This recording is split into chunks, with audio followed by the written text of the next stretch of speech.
here. And it looks like on the left-hand side, we are going to have Oh My Science, and on the right, we are going to have, is it the? No, it's just Fratres. Fratres. And once again, Oh My Science, they're going to go ahead and ban out the Garrosh here.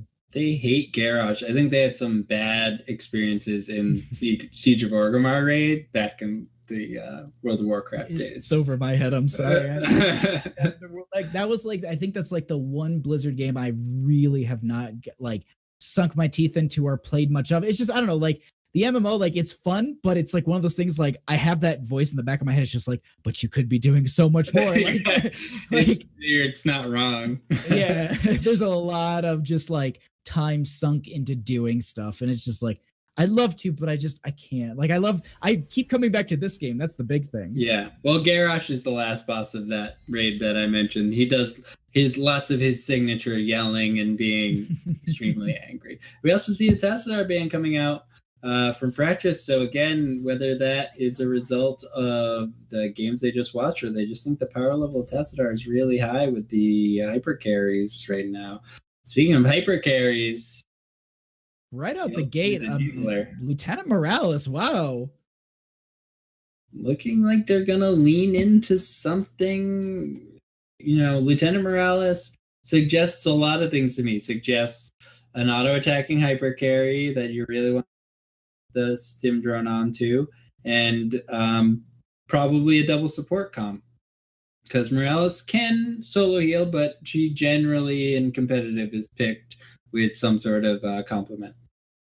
I think I honestly, like, I don't know, I kind of challenge that because I think at this point with the rework and everything, like she feels pretty good that you could probably run her as solo. But here's the thing, I honestly, you know, this is me playing it in, you know, just a couple modes with some friends, not 5-stack in a competitive team setting. So it's different in that kind of setting. But right away, we actually have a Joanna Vala pickup here for Fratres. That's some interesting drafting. Vala maybe a takeaway pick, or maybe they just find her to be powerful anyway. And Johanna bringing blind, saying, all right, you want to auto attack? You know, we're going to go Johanna and we're going to take away Vala. So, but after watching the Zul'jin play last game, I don't think they're scared of that at all. Yeah, that's... I'm trying to, like, I don't know, like, the Vala, yeah, I see, like, the purpose for each one, but I'm just not sure if it's really something I would have prioritized this early into the draft. Like, Vala, yeah, she can do target damage, but you can also go multi-shot build, which is pretty good in these waves, but I don't... Because Joanna does get good grouping for the waves here, so, you know, for the clear, it's going to be pretty strong.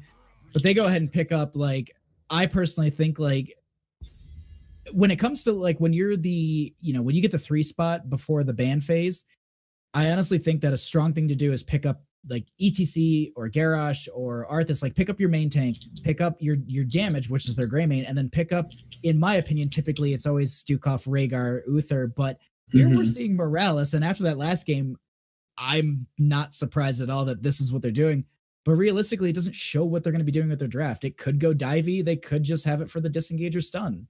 I can't believe we've gone halfway through the draft of the third game before we even saw sight or sound of an ETC coming in here. I mean, I mentioned it, but we're getting different people all the time. Yeah, they're never coming up. And whenever typically ETC is a popular first pick right now with its versatility. And then, you know, something like Medic comes out, but I think he's a great pick right now. He just has everything. He has everything you can want in a tank. He's the best disruptor for the backline, especially against Vala. I'm a little perplexed by that Rhaegar ban. I honestly didn't think that they'd be going into it. If they were going into a second healer, if anything, it'd be Uther. Divine Mosh, Divine Greymane. You know, yeah. It just like the dive from Greymane with the Divine Shield. So realistically, I don't know. Like Rhaegar, yeah, he has the chain heal, he has good wave clear, he has good, you know, the second health bar with Ancestral, but like Ancestral has an animation, a timer, like it's something that could potentially be stunned out of, as well as, you know, you can kill the person before it happens. And the problem with banning Rhaegar is you can't also ban Uther. So you do remove some of that functionality, but Uther has it all as well. And ETC has good wave clear after 7, and as does Greymane. So it's not like the Oh My Science team is drastically lacking wave clear and would be something they would need to make up with Rhaegar. This is, to me, the most interesting pick that's about to take place right here. I'm really interested to see. Oh, so they counter pick the Uther. That was their thinking. Ban the Rhaegar, take the Uther for themselves with the Malthael for the Tormented Souls. See, I was thinking they were gonna go Stukov. Flailing swipe at 10, disengage. You have Greymane diving on you. You have ETC potentially sliding in and moshing. You can take the level 1 range. Granted, it is at 40% now, not the 30 that it was. But it can give you the range that you need. You're not relying on your healer to be the most powerful thing on earth. I mean, crap, he already hits like a bus baseline. Mm-hmm. So, but that will give you the range where you can utilize the silence from afar. It doesn't give you the AoE that you could potentially take. But like overall, like, I don't know, like, I think the Stukov might have been a little bit stronger here, especially if you're doing like a 4-man rotation between top and mid. He works with that too. He's got good clear, he's got good zone, and he's got the pustule that spreads to the team. So it works a little bit like a Rhaegar in the sense that you do get some sort of chain heal. Yeah, I agree. And I'm not so sure the support choke is really going to work after the super strong Kharazim play we talked about last game. Instead, we're going to have a Malfurion and a Sonya for the solo. That's interesting, Malfurion over Kharazim, because this is a very divey team, and I really like the Kharazim play last game, but I guess they're thinking with Uther there and Johanna, you don't want Kharazim jumping into the midst and just going to stick back with Malfurion, and it's great sustain.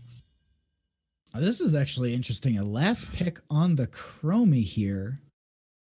That's a little terrifying because with the lanes being so narrow, it really kind of fish and barrel kind of scenario with her on this map. So it's very powerful on this map, especially early before those first walls go down. She can hit most points on the map without having to come up from behind a wall. Also, Time Walker's Pursuit is so good for the turn-in points. You can hit all the bushes with Time Walker's Pursuit. You can usually hit all the bushes and just check out what your enemy team is doing, whether they're turning in, whether they're rotating, or waiting in a bush to kill you. I mean, this is a lot of damage coming out from Fratres. You know, you're sort of old school, single tank, single healer, and just 2 range DPS, a mage, an auto attacker, and a melee. This is going to be interesting to see whether the sustain of Oh My Science outplays the just raw output of Fratres. All right. I think we have about 15 seconds here before the animation is over. Oh, we actually have a drop too. Oh, yeah.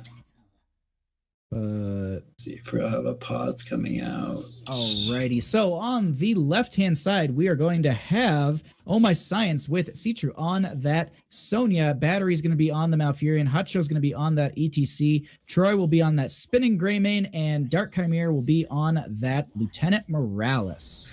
And on the right side, on the red team, from Team Fratres, we have Sio on Uther, Alexis 007 on Vala, Klug on Malthael, Kronos on Johanna, and Hyperion on the Chromie. A little bit of a stun combo, a little bit of, actually, half the health of ETC being taken out there is, that's a little bit worrisome early into this game. I'm not a fan of that, especially with if the Chromie's that accurate throughout the game here. Yeah, that's always a good start. It always feels good to hit your first couple of Qs on Chromie. One thing I would like to note, looks pretty standard across the board, except for Greymane. We see an viciousness coming out of Greymane. Actually, I love this talent. And when Greymane first came out, I played around with it. It extends the duration of his auto attack buff and also allows abilities to refresh it. You can really keep that going for quite a long time. Maybe an auto attack build coming out? I was just about to say, I think exactly that. Now, the question is auto attack build, but they have a Joanna. Yeah, we'll see. Now, I'm not saying it's just like, oh, you have the Joanna, you win because you have the one blind, but at the same time, it's still just something to consider, and it might be a little bit difficult. Plus, you also don't have that cocktail burst, to toss out and potentially get the, that extra kill through the gate or a little bit of extra damage or the dismount. And it just complements the cocktail damage. Complements is already powerful, and it's not like there's anyone on Oh My Science that would also be a high target for the blind to maybe draw it away from him. So we'll see how that plays out in these fights. Definitely. Like, I absolutely love the back and forth that we currently have here. And it's really interesting. We're actually having like a rotation between bottom and mid, which typically we actually see it most of the time between top and mid. So just absolutely interesting to me how they're kind of changing this up here. Quite a bit of damage going out onto this ETC. Might see him actually falling here. Vala gonna vault forward, gonna be going actually getting that kill from the Chromie here, and that's a little bit of a that's a good power spike in their favor. It puts them closer to the 4s, as well as it just kind of pushes them back on the side of Oh My Science, so they can't really get too much lane value here. They have to play a little bit safer. Yeah, just like always confidence boosting to yourself. Vala vaulting in, it feels good to get those early kills and just sort of get your bearings under you, get those early jitters out, especially after watching Oh My Science perform so well in these last 2 games. Oh, they've been doing very well as we've been following them through here. Actually, we have ETC sliding in. Actually, we do have a little bit of a dive here onto the Joanna. She does use the Iron Skin. Going to go ahead and have that knockback from the ETC. The vision will be provided by, I believe, the Chromie. Going to try and start getting that damage onto Lieutenant Morales, and they just go ahead and they disengage at this point. Now, Malthael has just been laning in this top by himself this entire time. And just getting kind of dealing with a little bit of the rotations of Battery and Citru there. So this is just an interesting way that they've been really kind of changing up the laning on this map. They've just kind of done their own thing here. Yeah, this is interesting. And you saw in the last fight, Sonya sort of rotating in. Yeah, there's no dedicated solo laner. Like you were saying, it's sort of Sonya was rotating in through a spear, didn't hit it, and just kind of backed up and cleared. And it looks like they're sending Malfurion to sort of clean up and get stacks from the creeps. Yeah, we'll see how this works. The experience is dead even. And one thing I really like about this map is there's no forced objective. I mean, someone is going to get the turn in first, but there's no timer saying go here now and make a fight. A big power slide coming out of Hacho, and they're in John a little bit out of position, but it looks like they're going to be okay. And it looks like, yeah, they just make the clean disengage. They don't really want to stagger a death here before 7s and potentially give any sort of advantage to Oh My Science. So definitely some good plays out of Fratres here, just making sure that they play the safe game at this point. They want to make sure that they get their gems, they get the turn in, they don't lose out on things that like dropping gems or losing out on someone who's potentially banking a lot, which I believe is I think they're Vala and Sonya, or excuse me, the Joanna. Yeah, you want Johanna to be getting those gems. There we go. Wrong rung here. But either way, they're going to go ahead and try and turn in here. And both teams actually have enough for a turn in. A little bit of a fight going over it. We're going to have Uther getting that turn in here. And it looks like a little bit of a dive happening onto the Joanna. Chromie going to try and turn in. We do have Sonya currently coming down into this bottom lane. Stun onto the Greymane into that back line. And it looks like they'll just go ahead, get those gems turned in. And they only need 6 more on the side of the Fratres. I love these skirmishes coming out. Just so cautious on both sides. No one wants to give up anything, especially just to give up this initial turn in. The levels are so close. The gem counts are so close. These teams really just want to make sure they're the first team to get that edge out to 10 and start forcing the issue. Exactly that. Now we do have a little bit of just Hacho. Ooh, and I missed that. I apologize. The the Malthael is going to be dying there. The spear goes out from Sonya, but it won't get the kill. And actually, Malfurion will go ahead and get that kill there. Malfurion with the double kill. I think we have a new assassin in the meta. Exactly. Oh, please, we don't need any more. We do have a power slide onto this Joanna, and it might be good night for her as well. So it looks like they will drop the majority of their gems that they have been kind of banking here, and they will go ahead and turn in and that will be the first Web Weaver phase going over to Oh My Science, and looks like they'll dedicate a couple members to each lane and try and get as much soak out of this as possible. Yeah, no, my science. I think they're gonna be able to get a couple front towers, front walls here, and get the heroic abilities. This team is so good at just controlling the game. I mean, we watch them be good at aggression, but especially in Battlefield in this game, they are so good at keeping their cool in a very even game, and then just seeing the exact opportunity they have to go in and take the advantage, and hopefully they can just run with it here.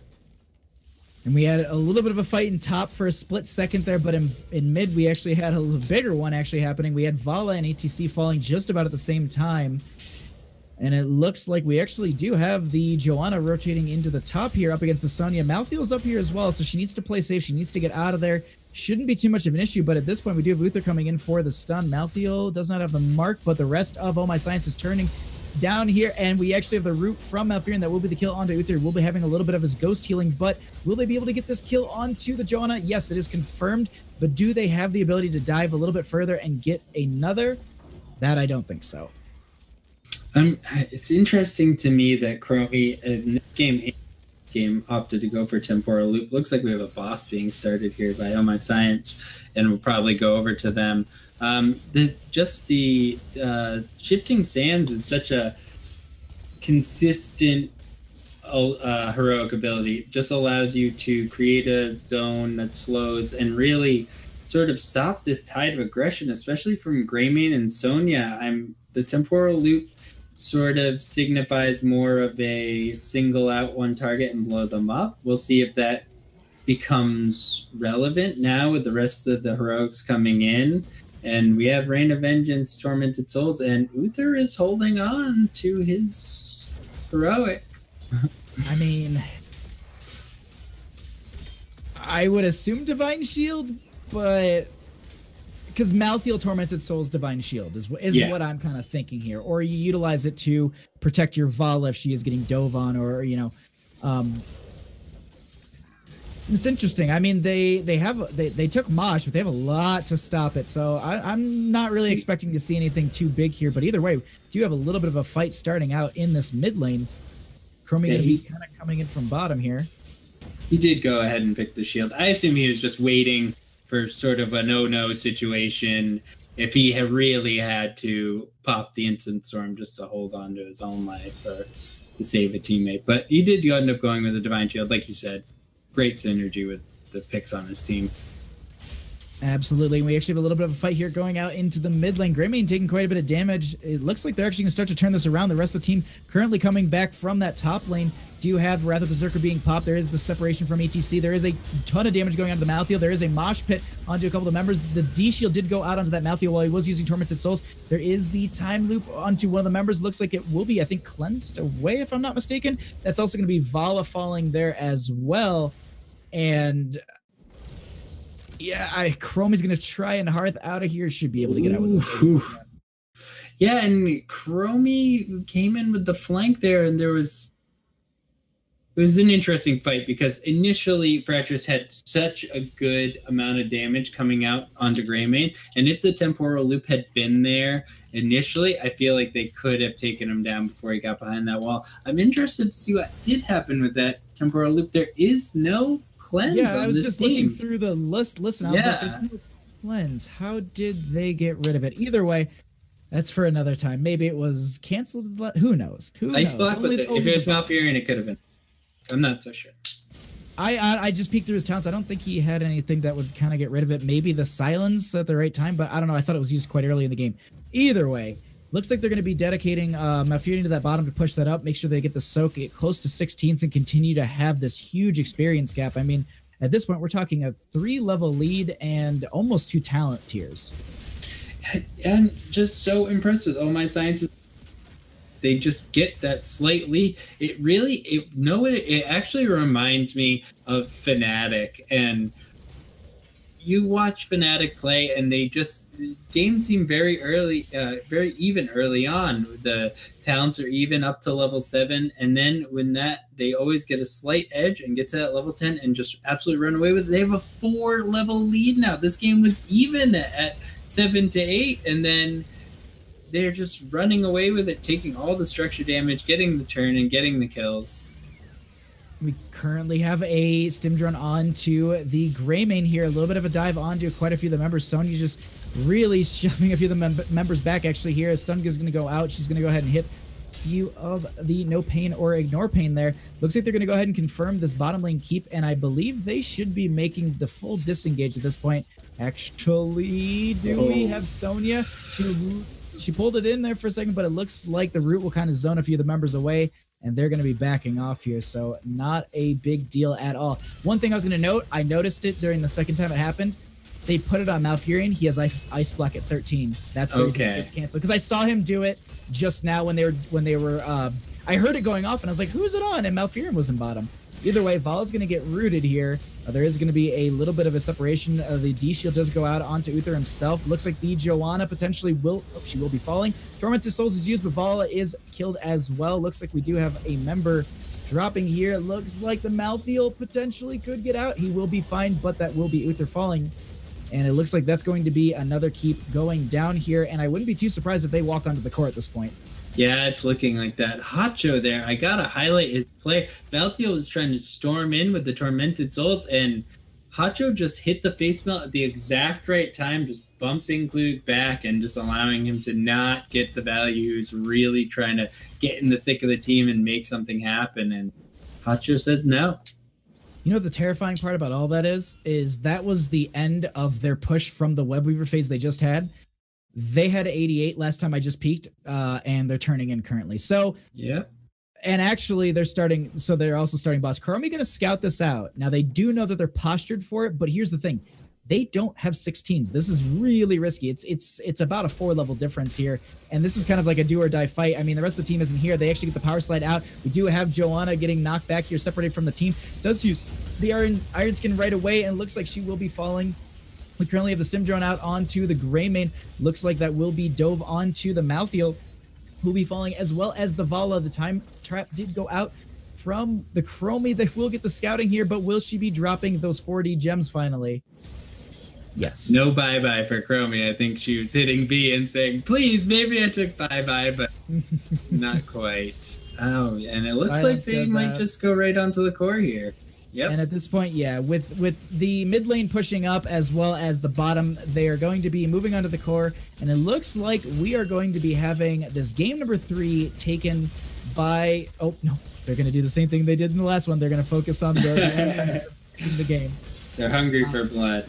They're hungry for blood here, and they are getting it. I mean, do you remember first game? It was like 28 to like 1. 1, yeah. This was 16 to 2. So GG's, but that is going to be game number 3 going over to Oh My Science. Just so well executed. They take, I feel like I said, their picks and bans are focused on strategies that they've established. They know how to execute them, and they just make sure they play their game and make no mistakes, and they're winning for it. Absolutely. I mean, that was just a phenomenal back and forth between those two. But at this point, we're going to go ahead and get set up for our finals here. It's going to be a best of 3 between Team Carbon and Oh My Science. So I believe Team Carbon actually won over all of last week. So this is going to be very interesting. We have last week's winner going up against who we've been following tonight, who's just been dominating. So stay tuned. We're going to take a quick break, and we are going to be right back. Great.